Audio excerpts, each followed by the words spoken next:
think one of the biggest misconceptions about mental health is that we shouldn't talk about it or admit it. And I am absolutely challenging that. Approximately 1 in 4 women will have a depressive episode in their lifetime.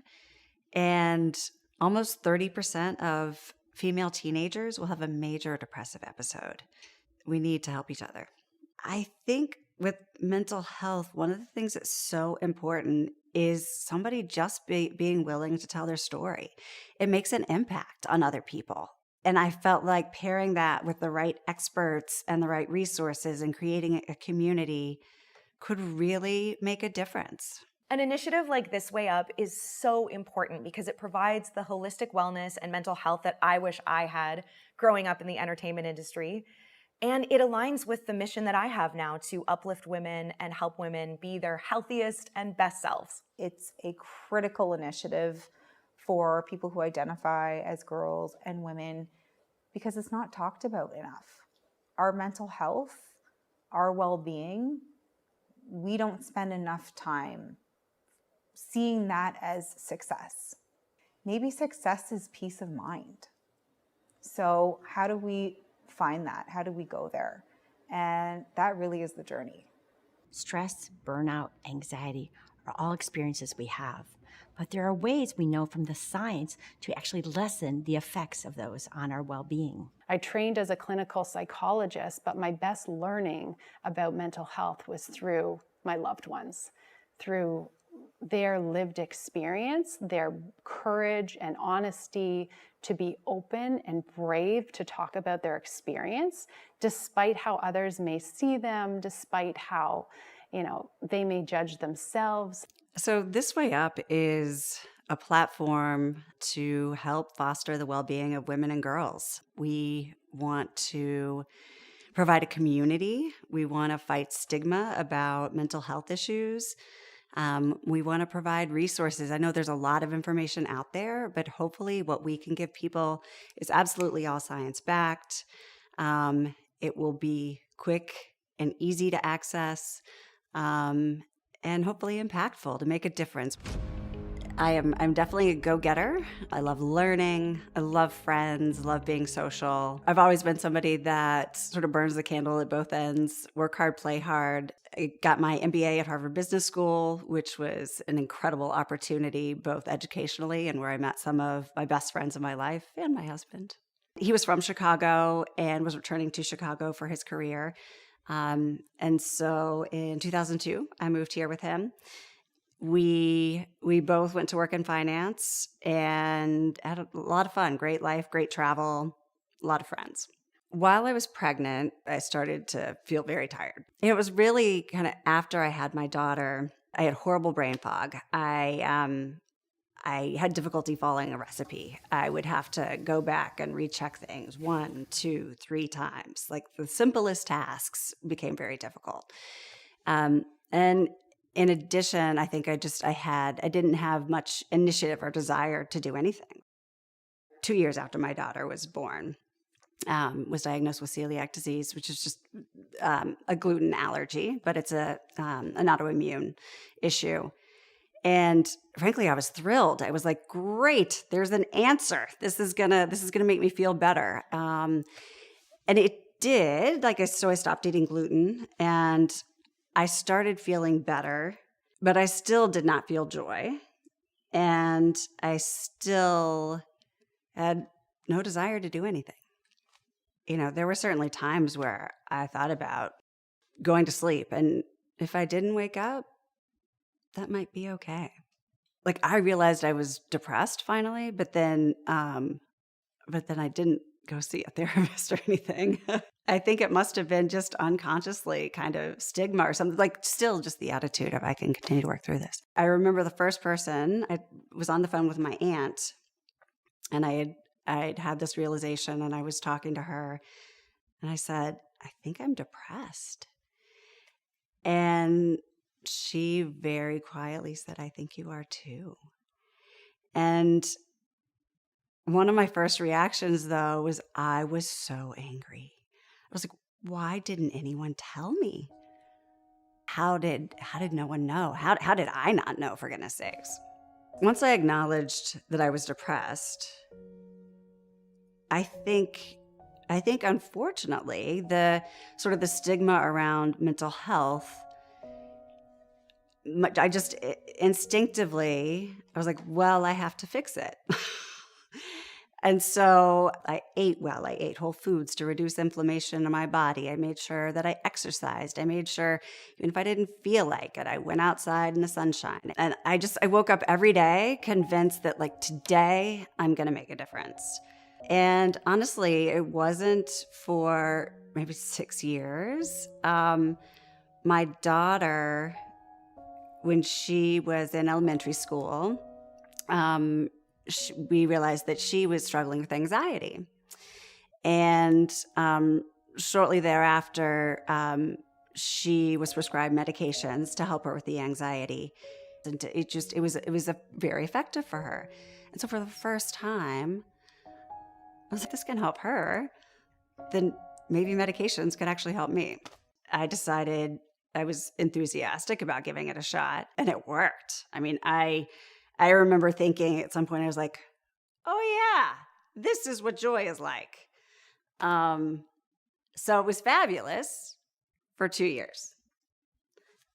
And then after 2 years, it just stopped working.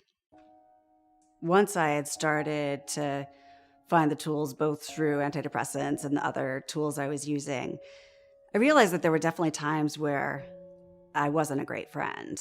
I wasn't there for my friends, probably, at times when I should have been. And so I remember in particular 2 girlfriends, I had dinner with them, and I told them, I was like, I've started antidepressants and I'm feeling so much better, but I want to apologize. Like, because I do feel like I haven't been there, and I really missed out on that. Brian and I, we were very fortunate, and we could talk about anything. And I remember one night we were chit-chatting at night, and he's like, I'm so sorry that I didn't realize earlier. But of course, like, it wasn't his job. He knew what society and what he'd been taught to know. And I also apologized to him. I mean, it's not fair, the number of years that I was not as warm or as present or as nurturing as I would have liked to be, both to my husband and my daughter. The good news is, I'm determined to do everything I can to continue to feel better, to be present, to be grateful for everything I have, and to make my family feel that. And even more so, now we're taking it to the next level. If I can use this to help other women and girls not feel alone and find ways to make their lives a little bit better, it'll all be worth it.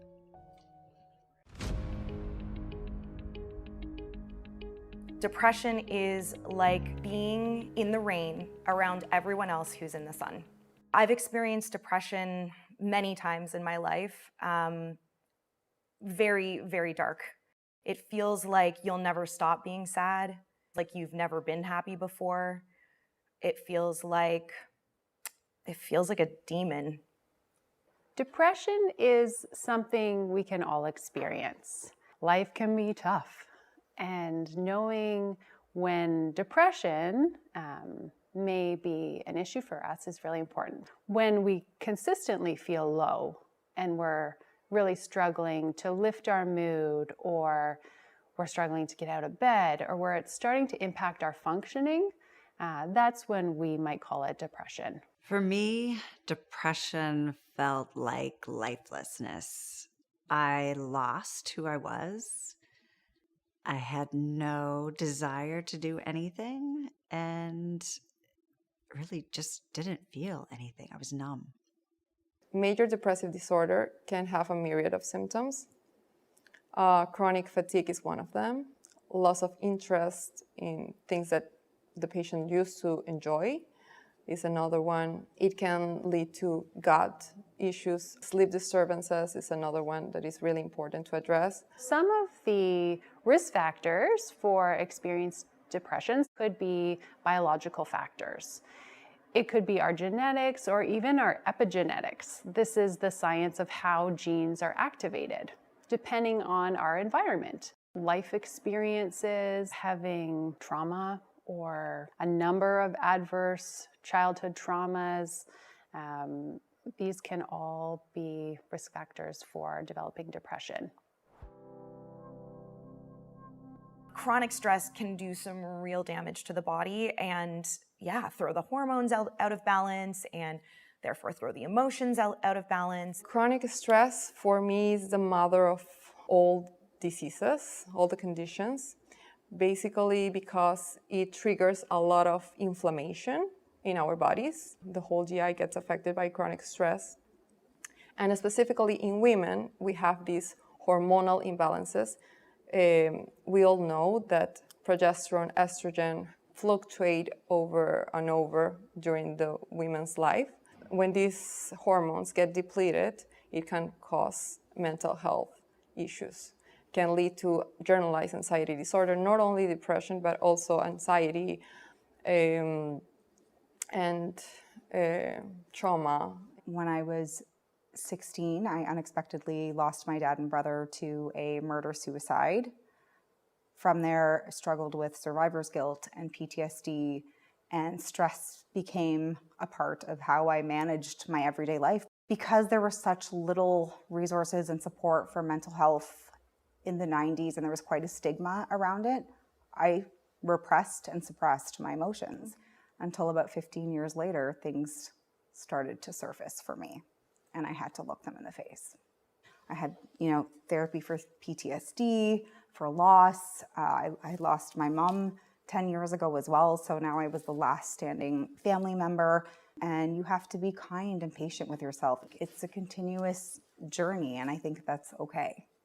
If you're looking for help navigating a mental health issue or something that you're struggling with that's been identified by your doctor, they may be able to suggest specific supports available to you in your area. So this could be a social worker or a psychotherapist or a psychologist or a psychiatrist, depending on sort of what supports you need. Psychotherapy changed my life. You could say that it saved my life. At times, my depression was so bad that I experienced suicidal ideation. And in those moments of suicidal ideation, a big part of the problem was that I didn't have anyone in my life that I could talk to about this. It was just organizing my thoughts. It was helping me understand why I am the way I am, and it normalized it so that I could get better, so that I could change and take my life into my own hands and improve my health. Healing is a slow process. And, one step at a time, where if I've avoided something and resisted something for a long, long time, it's going to be pretty slow to uncover that. I'm sure you've heard of the saying, you need to feel it to heal it. It's really important, as someone who did suppress and repress for almost 2 decades, to allow yourself to bring the heavy stuff to surface and heal through it. It's okay to be not okay. And it's okay to feel those things. And it's okay to move through those things. And the faster you do, the more effective you'll be at the healing process. If I didn't have the tools I was using, I assume I would be feeling lifeless again, which is a completely devastating thought. Because I have these tools, I am able to live a better life than I have in many, many years, and make deep connections with people, feel joy, and feel meaningfully connected to my world and like I'm making a difference. We know these are stressful times, so finding ways for you to release some of that stress. We don't want it to get trapped in our bodies. This can turn into chronic stress, this can turn into health problems. So we want to be able to find practices that allow us to release some of that stress so we're not holding on to it. I'm really an advocate and really encourage people to take a holistic approach to their wellness journey, their healing and their wellness. But only you know what is the right mix of methods for you. I myself have taken medication. I also am very active with my fitness, and I eat healthy and I stay away from sugar. Sugar is the devil because, it is something that no one can really benefit from, and I'm talking processed sugars, not naturally found sugar in fruits, but specifically processed sugar. It increases our blood sugar. It impacts how our blood sugar is regulating throughout the day, which impacts inflammation in the body. When we think about the brain and we think of mental health, we always want to look at the gut because our gut and our brain are super connected. And we have a ecosystem of a ton of different microbes in our gut microbiome that actually help produce neurotransmitters that we need for brain health. So things like serotonin and dopamine and GABA. And when there's an imbalance of bad bacteria in the gut, it's going to impact the messaging to our brain and impact our mood, our mental health, and overall longevity. Healthy foods such as vegetables and fruits and whole foods feed the good bacteria, but in contrast, sugar and alcohol and refined carbs, they feed bad bacteria. And when there's more bad bacteria than good bacteria, this is when we see issues with not only gut health, but our mental health too, because they're in constant communication. So I always believe in eating the rainbow. Switch up your vegetables and eat a ton of different colors because you're getting different vitamins and different nutrients from the different vegetables. Our brain is made up of 60% fat. And what that means is we need to be eating fats and healthy fats in order to nourish and provide the proper nutrients to our brain, because our brain is, going to regulate not only our physical health, but our mental health and overall our cognitive health down the line. Nature has so many therapeutic impacts for mental health and just feeling good on a daily basis. I kind of connect nature and sunlight because vitamin D is an essential vitamin that we need for so many different functions, and it's so important that they're actually calling it a hormone now. And the sunshine too helps produce serotonin in the brain. Serotonin's our happy hormone, our happy neurotransmitter. So the sunlight triggers the production of it, and then vitamin D also triggers that. I think exercise is like one of the most important things that I've found to help me. I try to exercise at least 6 days a week, mostly for my mental health. I mostly lift weights, which I love. I think it's a fabulous workout. I run. Also, HIIT workouts are great. There have been studies that have proved that yoga can help in a great way, even in PTSD, patients with ADHD, depression as well. When we start practicing yoga, there's a release of GABA, that is our neurotransmitter for calmness. For me, I always recommend for mental health a low impact movements and exercising, especially for individuals that are living or working in an intense atmosphere and they're in this like overdrive. We need to be relaxing and we need to be allowing our bodies to enter and regulate our nervous system. Sleep is so important for our mental health and for our physical health. Sleep helps us restore our brain. We know that we need 7 to 9 hours of sleep as adults and 8 to 10 hours for children. But it isn't just about the quantity of the sleep that you need, it's the quality of your sleep. So if you're highly stressed and you find yourself waking up multiple times, even though you had that number of hours, you're still not going to have the same rest that you really need. And if you don't get enough sleep, you're not going to function at full capacity. Many of us experience stress, anxiety, and even depression. But we now know from the science there are ways to actually lessen the risk of having those. And one of the things would be to practice mindfulness. Mindfulness is paying attention on purpose to moment by moment experience as best we can. And there was a really interesting study done at Harvard University. And basically it looked at a wandering mind being an unhappy mind. And so it sort of tracked like how often are we paying attention to the present moment?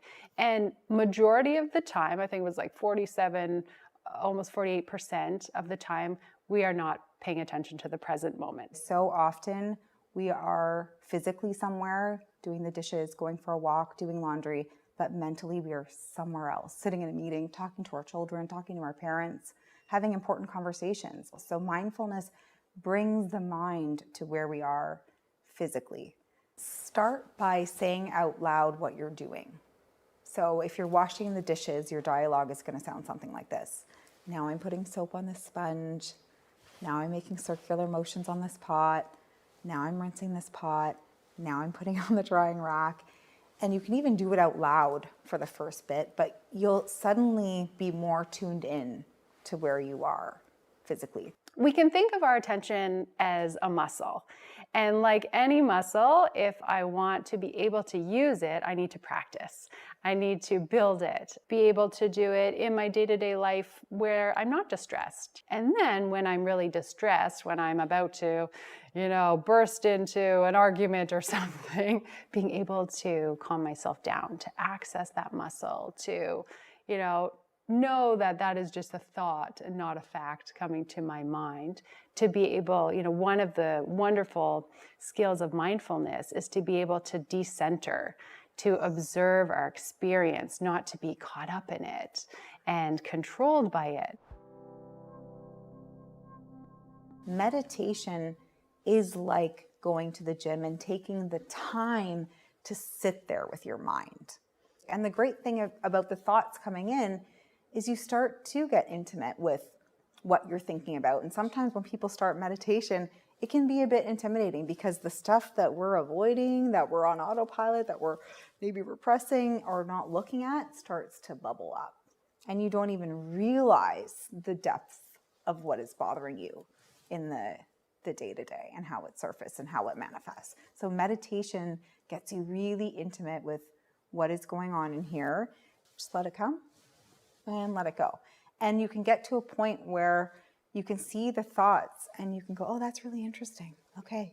And not be so attached. So what starts to happen is you might still have the thought, it might still surface, but you're not so attached to it. You're not so triggered by it. If you can just be aware of your mind, then you can do something about it. We have a saying in the book, you can't let shit go unless you bring shit to surface. And that's what awareness does. From my research, one thing we consistently underestimate is the power of relationships. It's the idea that one person can make a difference in your life. Relationships can be an incredible source of strength, and they can also be some of the most challenging things we navigate on a daily basis. And so it's important to understand healthy relationships, being aware of how it impacts us, being aware of, that self-awareness to understand how we are in relation to one another. So there's the intrapersonal skills, my ability to regulate my emotions, manage my emotions, and then there's the interpersonal skills. And these are, how I can communicate with someone, how I can manage conflict, how I can resolve conflict and solve problems. So, we need both. One critical strategy is taken from Dan Siegel, who has coined the phrase, to name it is to tame it. The idea that just naming that emotion, being able to say, I'm frustrated, I'm sad, I'm angry, is the first step to taming it and to understanding how to manage that emotion. How people can get help for chronic stress and anxiety is to really go back to understanding where the stress is coming from. So if it is work, unpack that. What's going on? Do you need to set boundaries? Maybe it's coming from a familial relationship, and we need to, again, create some boundaries or understand how that person is impacting us. Maybe it's coming from us not feeling like we have a voice and we need to get louder. We need to start saying no. As a friend or family member, if there's someone you know who's not feeling like themselves, sometimes the best thing you can do is just listen. It makes a huge difference. One thing that's really helpful through our relationships is, not only our own self-awareness, but our loved ones being able to have open, honest conversations and ask them to get help for you. Talk to those friends, find those people who really can listen to you and support you. Another way is really to be able to practice gratitude, really thinking about the things in your life for which you are grateful. Over the past decade, there's been an increase in the research on understanding gratitude. Gratitude is just taking that time to really think about what you're grateful for in your life and really sharing it with others, or maybe even keeping a gratitude journal. And in fact, there's been research showing that just by keeping a gratitude journal for 2 weeks, stopping at the end of your day, taking the time to just write a few things for which you're grateful, not only boosts your well-being, but it actually decreases depression and anxiety. You really have to do it every day or every other day and practice it. It's like developing any muscle. You can't just do it once and think you're going to get the benefits. You actually have to have a consistent practice. And what we find is because we have something called the default mechanism of negativity, we automatically, kind of survival of the species, we have to think about, at the end of the day, you think about like, I didn't like that conversation I had, I shouldn't have done that kind of thing. We go right away to the negative. But practicing gratitude actually helps you switch that default mechanism to thinking of the positive, being able to think about those things in your life for which you are grateful, for which you cherish in your life. We also know that practicing gratitude not only promotes positive relationships, promotes well-being, decreases depression and anxiety, it actually increases pro-social behaviors, which means like sharing, helping, cooperating, those kinds of activities we know that also boost our well-being. One of the things I've been working on more recently is focusing more on gratitude and focusing more on intentions throughout the day. And I've actually found that really rewarding. I think community is one of the most important aspects of This Way Up. It's so important to know that you're not alone if you're facing a sense of not being the full you that you could be. Knowing you're not alone, just that in and of itself makes you feel better. I think if people would be willing to take a tiny risk and talk about any of their own mental health issues, that tiny step has so many ramifications to people around you. So just sharing a little bit with a friend is going to incrementally enable other people to also be willing to share and make a difference. I think if we're honest, no one really has it all together. This Way Up is a community of people who is willing to admit their flaws and, notwithstanding those flaws, find ways to make ourselves feel fabulous about ourselves, be compassionate with ourselves, be grateful for what we have, and continue to do what we want in the world, including make it a better place.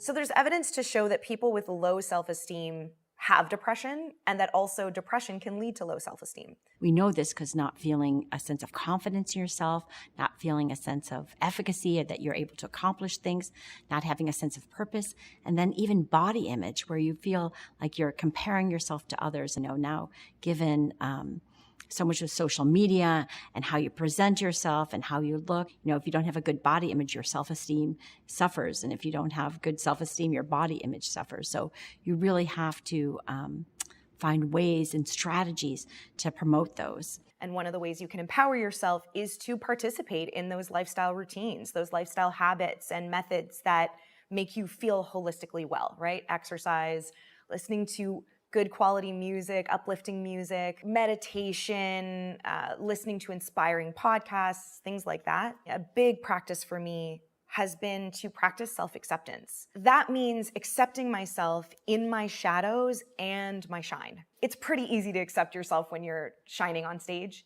It's not easy to accept yourself when you feel broken. And the practice of integrating the two, the practice of remembering that you deserve love, both in your shadows and your shine. I can't think of a more powerful practice to boost self-esteem than that.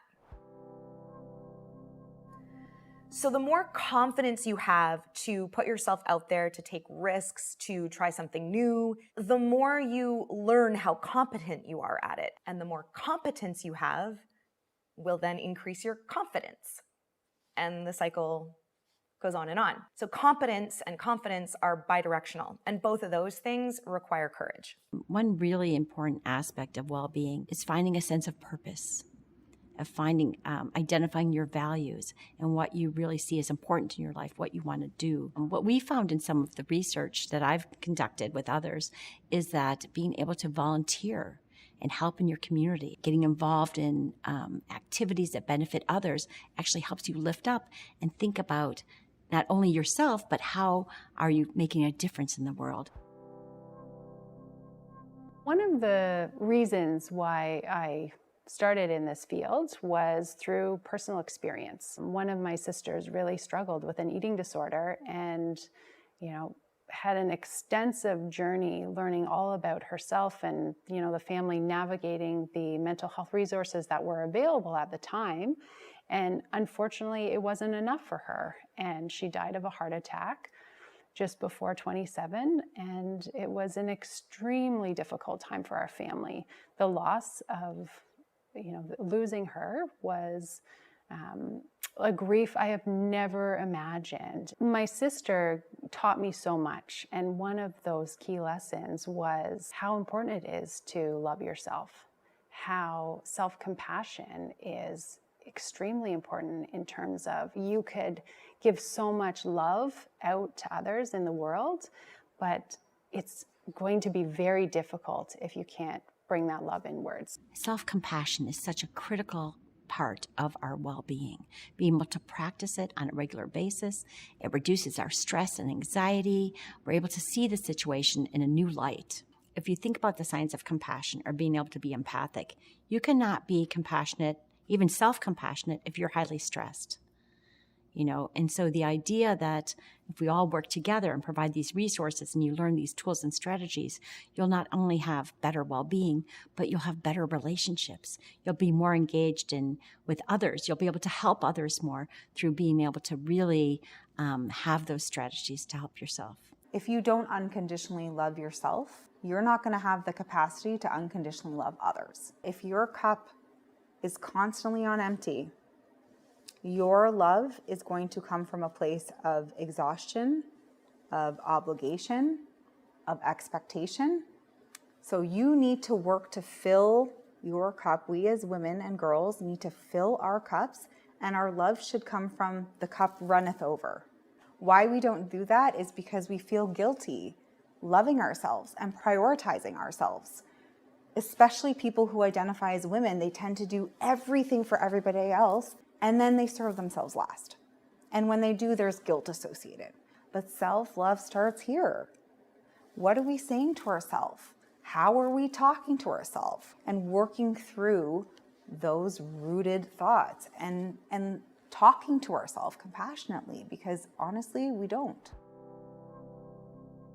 Resilience is the ability to successfully adapt despite adversity, to succeed despite the odds against you. People who are resilient, who are able to sort of succeed despite adversity, are those who have the ability to practice optimism, to look at the glass half full, to actually say, well, yes, I failed at that, but really it taught me these new things to move on to. It taught me something about myself. And here's another way of looking at that situation by really looking at something I learned from it, and that will help us move forward.